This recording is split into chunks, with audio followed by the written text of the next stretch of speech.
आपण पाहताय IB7 news, आवाज नव्या युगाची। दिनांक ऑगस्ट 2025 रोजगार मेळावा संपन्न। मेहकर लोणार मतदारसंघाचे लोकप्रिय आमदार माननीय श्री सिद्धार्थ खरात साहेब यांच्या वाढदिवसानिमित्त उत्कर्ष फाउंडेशन सिंदखेड राजाच्या वतीने आज दिनांक 21 ऑगस्ट 2025 रोजी रोजगार मेळाव्याचे आयोजन करण्यात आले होते।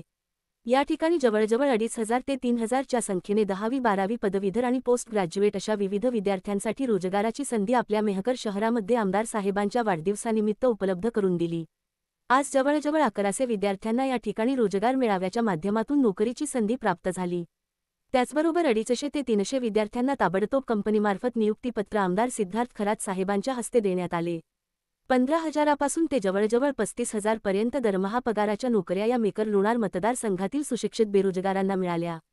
जळगाववरून आलेल्या बेरोजगारांनी जी सुशिक्षित तरुण पिढी या ठिकाणी आली आहेत ते सर्व कोणत्या जातीचा व धर्माचा विचार न करता जो आमदार आपल्यासाठी काम करेल त्यांनाच निवडून द्या।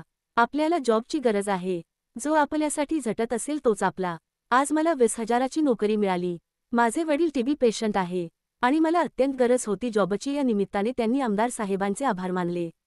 BSc कम्प्युटरचे शिक्षण असूनही मी बेरोजगार होतो, असे मनोगत अजय गायकवाड यांनी व्यक्त केले। त्याला Gross Auto India Private Limited या कंपनीचे नियुक्तीपत्र मिळाले। IB7 न्यूज तालुका प्रतिनिधी प्रदीप सरदार मेहकर। कारण कोण आज गरीब मुलांना जॉबची इतकी गरज आहे, कुठलाही जॉब असो ते करतात, पण जॉबची इतकी गरज आहे कारण कोण आज तुम्ही पाहता तर व्हॅकन्सी दिवसेंदिवस एवढ्या कमी होत चाललेल्या आहे। केंद्र सरकारने पूर्ण पोरांचा हेडमोर केलेला आहे। कोणते याच्यात MPSC पर्सेंट पोरांचं वय वाढत चाललेलं आहे। दुसरी गोष्ट रेल्वेच्या व्हॅकन्सीच्या 1 लाख येत होत्या त्या आज 30,000 असून आज त्या कोर्टामध्ये अटकलेल्या आहे। ग्रुप Dची व्हॅकन्सी बघा, टेक्निशियनची फक्त 182 व्हॅकन्सी आज टेक्निशियनची आलेली। इतकी भयानक परिस्थिती देशात सुरू आहे। आज जो सिद्धार्थजी खरात साहेबांनी म्हणा वाढदिवस असो काही असो पण असा उपक्रम करणं खरंच आज जेवढं कौतुक करावं तेवढं कमी आहे त्यांचं।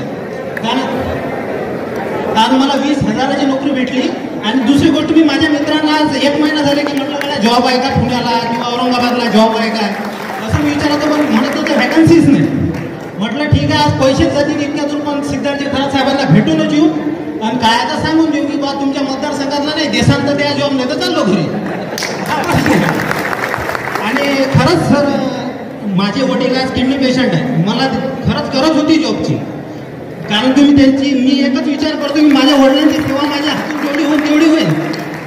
पण आज प्रश्न हा आहे की मुलांच्या लग्नाचा प्रश्न आहे। माझ्याकडे शेती आहे पण जॉब पाहिजे, हे अर्जंट गोष्ट असते।